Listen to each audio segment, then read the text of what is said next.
मैं राजेंद्र गांधी अपने YouTube channel में आपका स्वागत करता हूं। आज के वीडियो में हम कक्षा 7 के लिए संस्कृत के पेपर की रिवीजन के लिए एक मॉडल टेस्ट पेपर लेकर आए हैं। तो आइए इसे सॉल्व करते हैं। पहले लघुतरात्मक प्रश्न है। उसका पहला है उड्डीयते पदस्य अर्थः अस्ति। उड्डीयते पद का अर्थ है, तो इन चारों में से कौन सा उत्तर है? उड़ रहा है।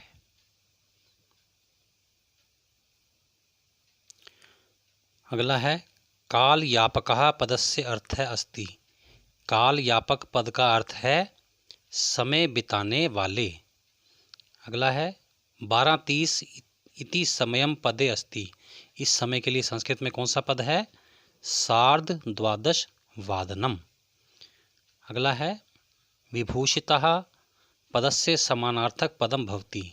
विभूषिता यानी सुशोभित पद का समान अर्थ वाला पद कौन सा है? अलंकृता। अगला है रमाबाई कुत्र मुक्ति मिशन नाम संस्थानम स्थापित।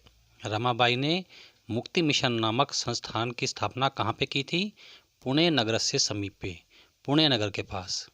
यहाँ पर आपने ध्यान रखना है कि रमाबाई ने शारदा सदन की स्थापना तो मुंबई नगर के पास की थी और मुक्ति मिशन की स्थापना उन्होंने पुणे नगर के पास की थी।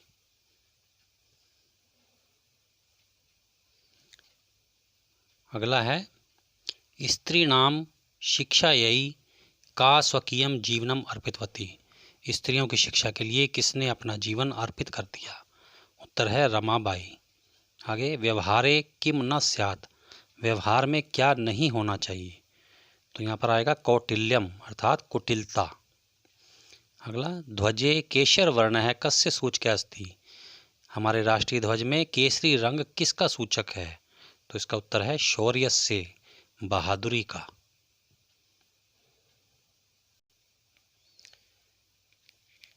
अगला प्रश्न है प्रकृति ही सर्वेषु केन व्यवहरति।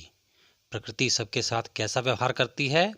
उत्तर है समत्वेन, समान भाव से। 10वां प्रश्न है गुरुणाम गुरु का अस्ति। गुरुओं की गुरु कौन है? उत्तर विद्या। अगला विभक्तिम प्रयुज्य लिखत। विभक्ति का प्रयोग करके लिखो। नभः सूर्येण प्रकाशते। आकाश सूर्य से प्रकाशित होता है, तो यहाँ पर सूर्य शब्द की तृतीय भक्ति भरी जाएगी, सूर्येण, सूर्य से। अगला है अंकम पदे लिखत। अंक को पद में लिखो। मासः द्वादश भवन्ति। महीने कितने होते हैं? 12। तो 12 को संस्कृत में क्या लिखते हैं? द्वादश। अगला है अशुद्धम पदम चिनुत। ये 4 पद दिए गए हैं, इनमें से एक पद गलत है, वो हमने चुनकर लिखना है। तो वो पद है गमंती, क्योंकि गमंती नहीं होता, गच्छन्ति होता है।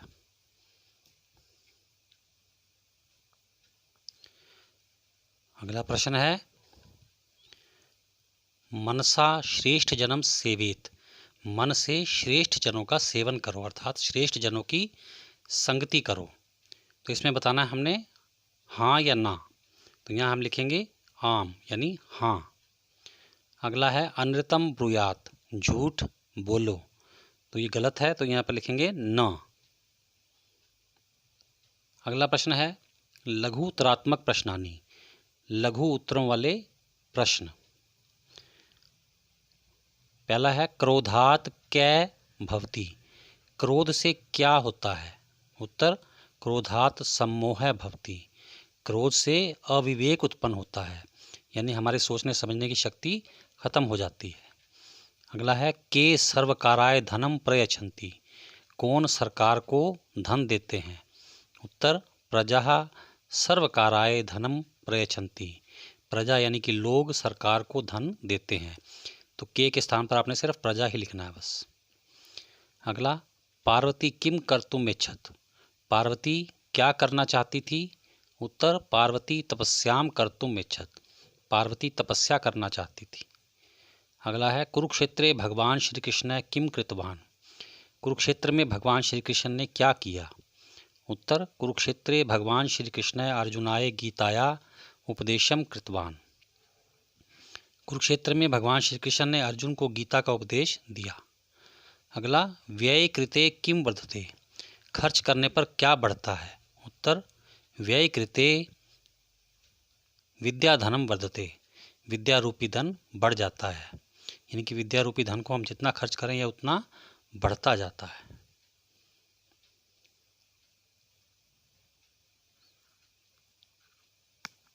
21वां प्रश्न है, यथा योग्यम श्लोक अंशान योजयत।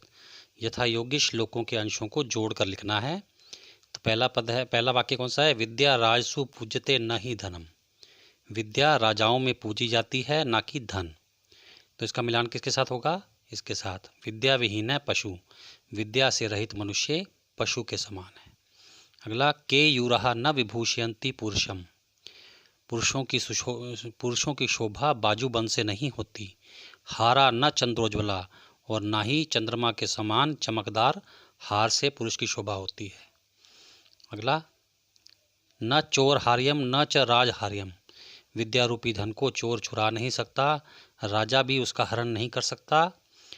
न भ्रातृभाज्यम, न उसको भाई बांट सकते हैं। न च भार करी, और ना ही उसमें कोई बोझ है। अगला, सत्कार यत्नम कुलस्य महिमा रत्नैर विना भूषणम। विद्या सत्कार का केंद्र, कुल की महिमा और रत्नों से रहित आभूषण है। यानी कि विद्या रूपी धन में कोई आभूषण नहीं लगे होते, लेकिन फिर भी वह बाकी आभूषणों से अधिक मूल्यवान होती है। अगला, वाणे का समलंक करोति पुरुषम या संस्कृता धार्यते। केवल संस्कार युक्त शुद्ध वाणी ही पुरुष को सुशोभित करती है।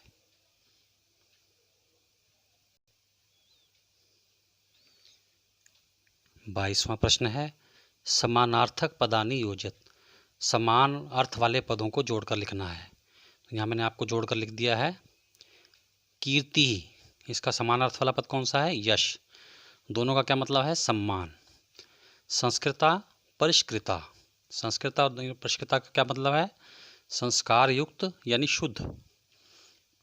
कुलस्य वंशस्य, कुल का। नरस्य पुरुषस्य, पुरुष का। दोनों का एक ही अर्थ है।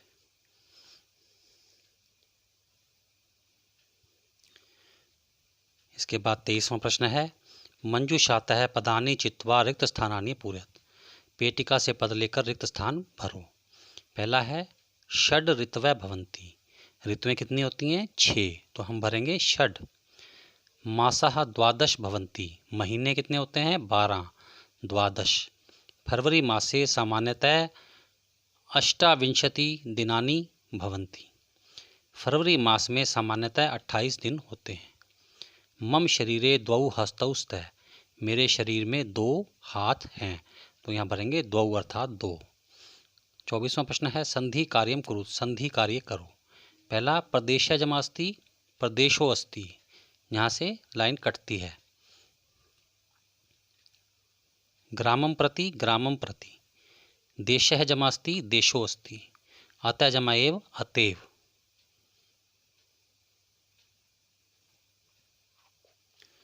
पच्चीसवां प्रश्न है, शुद्ध कथनस्य समक्षम आम, अशुद्ध कथनस्य समक्षम न इति लिखत।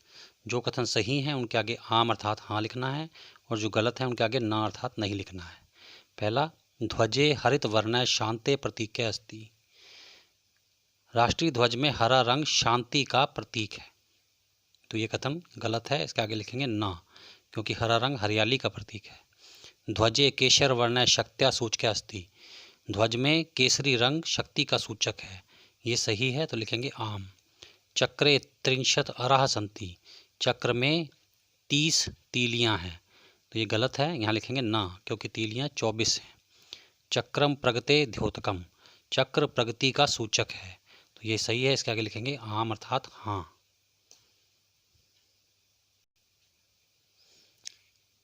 अगला प्रश्न है, शिव निंदाम श्रुत्वा का क्रुद्धा जाता। शिव की निंदा को सुनकर कौन क्रोधित हो गई? उत्तर, शिव निंदा श्रुत्वा पार्वती क्रुद्धा जाता। शिव जी की निंदा को सुनकर पार्वती क्रोधित हो गई। अगला है, त्रिवर्ण ध्वजस्य उत्तोलनम कदा भवति। तिरंगे झंडे को कब फहराया जाता है? उत्तर, त्रिवर्ण ध्वजस्य उत्तोलनम स्वतंत्रता दिवसे गणतंत्र दिवसे च भवति।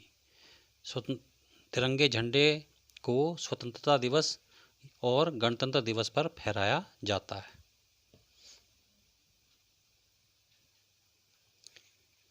अगला प्रश्न है संस्कृतस्य वाङ्मयं कई समृद्धः अस्ति। संस्कृत का साहित्य किन के द्वारा समृद्ध है? उत्तर संस्कृतस्य वाङ्मयं वेदै पुराणै नीतिशास्त्रै चिकित्साशास्त्रादिभिः समृद्धम् अस्ति। संस्कृत साहित्य वेदों, पुराणों, नीति शास्त्रों, चिकित्सा शास्त्र आदि से समृद्ध है। अगला प्रश्न है चटकायः विलापम श्रुत्वा काष्ठकूटः ताम किम अपृच्छत्। चिड़िया को रोते हुए सुनकर कठफोड़े ने उससे क्या पूछा? उत्तर काष्ठकूटः ताम अपृच्छत्। कठफोड़े ने उससे पूछा भद्रे किमर्थम विलपसी। हे प्यारी चिड़िया, तुम क्यों रो रही हो?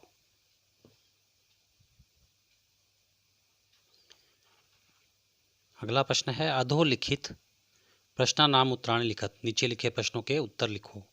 मक्षिकायाः मित्रः कै आसीत्। मक्खी का मित्र कौन था? उत्तर मक्षिकायाः मित्रं मंडूकः आसीत्।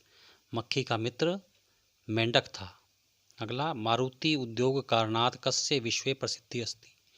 मारुति उद्योग के कारण किसकी विश्व में प्रसिद्धि है? उत्तर मारुति उद्योग कारणात् गुरुग्रामस्य विश्वे प्रसिद्धिरस्ति। मारुति उद्योग के कारण गुरुग्राम अर्थात गुड़गांव की विश्व में प्रसिद्धि है।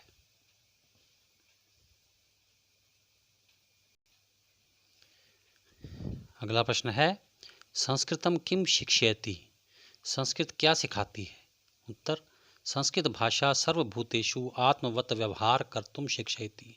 संस्कृत भाषा सभी प्राणियों से अपने समान व्यवहार करना सिखाती है।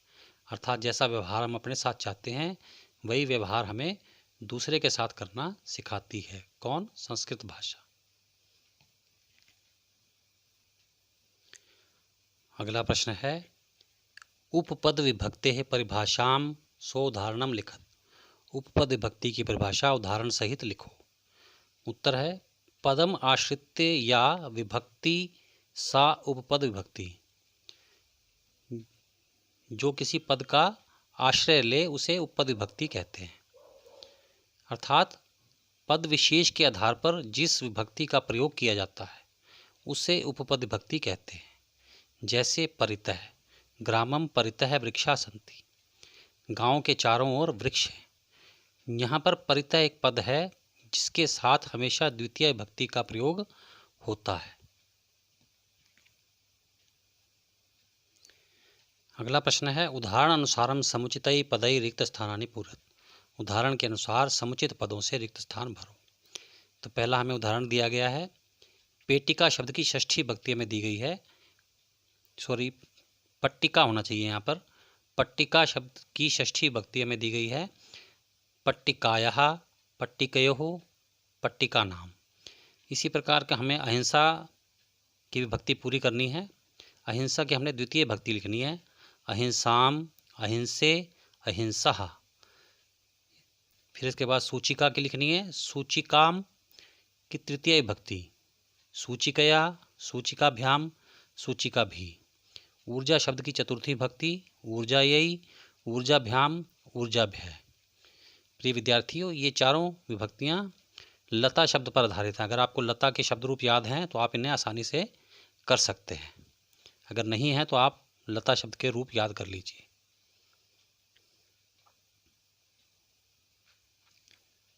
इसके बाद है रेखांकित पदानि आधृत्य प्रश्न निर्माणम कुरुत। रेखांकित पदों को लेकर प्रश्न निर्माण करो। पहला है नभः सूर्येन प्रकाशते। सूर्य, आकाश सूर्य से सुशोभित होता है, प्रकाशित होता है। तो इसका हमने प्रश्न बनाना है तो सूर्येन के स्थान पर आ जाएगा केन। नभः केन प्रकाशते, आकाश किससे प्रकाशित होता है? तो सूर्येन के स्थान पर आ गया केन, किसके द्वारा। अगला व्यवहारे मृदुता श्रेयसी। व्यवहार में सरलता यानी मिठास श्रेष्ठ है।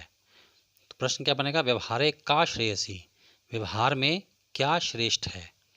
अगला चटकाया नीडम भूवि अपतत। चिड़िया का घोंसला जमीन पर गिर गया। प्रश्न बनेगा चटकाया किम भूवि अपतत। चिड़िया का क्या जमीन पर गिर गया। तो नीडम के स्थान पर आ जाएगा किम।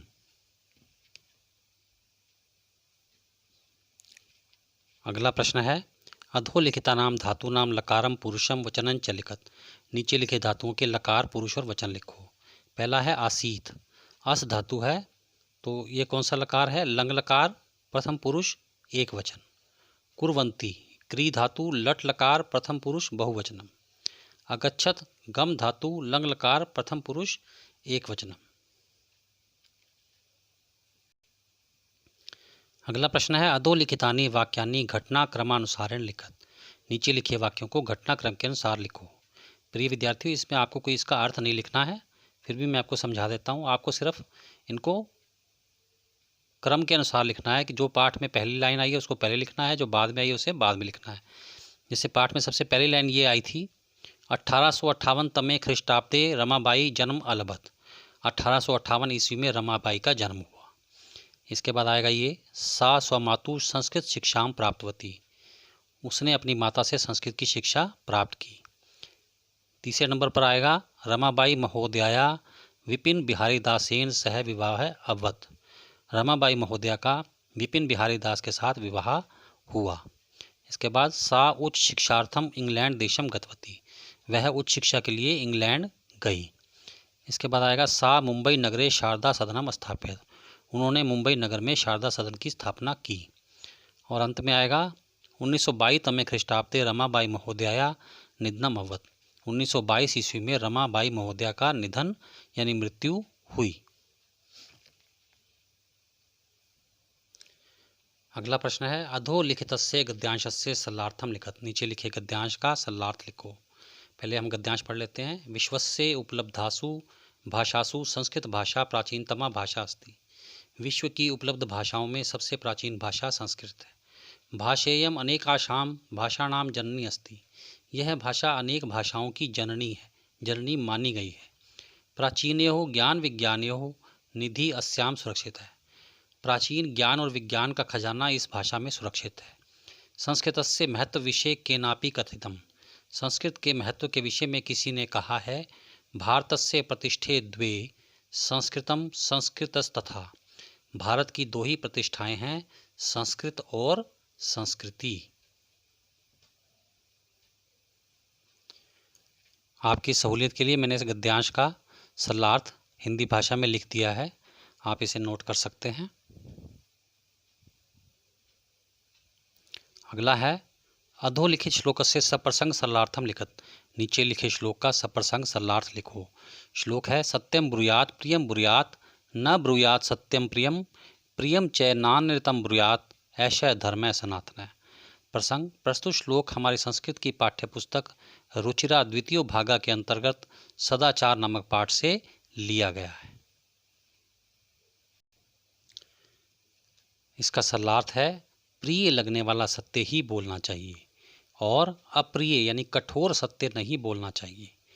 प्रिय लगने वाला झूठ भी नहीं बोलना चाहिए। यही सनातन अर्थात प्राचीन धर्म है। तो इसका भावार्थ है मनुष्य को प्रिय लगने वाला झूठ और अप्रिय लगने वाला सत्य नहीं बोलना चाहिए। अंतिम प्रश्न है अधोलिखितम गद्यांशम पठित्वा प्रदत्त प्रश्नानाम उत्तराणि लिखत। नीचे लिखे गद्यांश को पढ़कर उसके नीचे दिए गए प्रश्नों के उत्तर लिखो। तो पहले हम गद्यांश पढ़ लेते हैं। नियम पालनम आज्ञा पालनम व अनुशासनम भवति। नियम पालन या आज्ञा पालन अनुशासन होता है। अनुशासनम जीवने परम आवश्यकम अस्ति। अनुशासन जीवन में बहुत ज़रूरी है। परिवारे समाजे राष्ट्रे सर्वत्र अस्य आवश्यकता वर्तते। परिवार समाज और देश में सब जगह इसकी आवश्यकता होती है। अस्य पालनेन उन्नतिर्भवति। इसके पालन से उन्नति होती है। यहाँ पर अस्य शब्द का प्रयोग अनुशासन के लिए किया गया है। यत् अनुशासनम न भवति। जहाँ पर अनुशासन नहीं होता तत्र कार्येषु अवनति भवति। वहाँ पर कार्यों में अवनति होती है। नियम पालनस्य अभावे जीवनम दुष्करम भवेत्। नियम पालन के अभाव में जीवन कठिन हो जाता है। अब नीचे प्रश्न दिए गए हैं। पहला प्रश्न है नियम पालनम किम भवति। नियम पालन क्या होता है? उत्तर अनुशासनम अनुशासन। जीवने किम आवश्यकम अस्ति, जीवन में क्या आवश्यक है, इसका भी उत्तर यही है, अनुशासनम, अनुशासन। अस्य पालनेन किम भवति, इसके पालन से क्या होता है, उन्नतिर्भवति, उन्नति होती है। नियम पालनस्य अभावे किम दुष्करम भवेत, नियम पालन के अभाव में क्या मुश्किल हो जाएगा, जीवनम, जीवन। अत्र अनुशासनम पदस्य सर्वनाम पदम किम प्रयुक्तम, इसमें अनुशासन पद के लिए सर्वनाम पद कौन सा है, यहाँ मैंने आपको बताया था, इसके लिए सर्वनाम पद है अस्य। प्रिय विद्यार्थियों, इसी के साथ आज का वीडियो समाप्त होता है। उम्मीद करता हूँ इस मॉडल टेस्ट पेपर से आपको रिवीजन करने में सहायता मिलेगी। धन्यवाद। आप सबका कल्याण हो।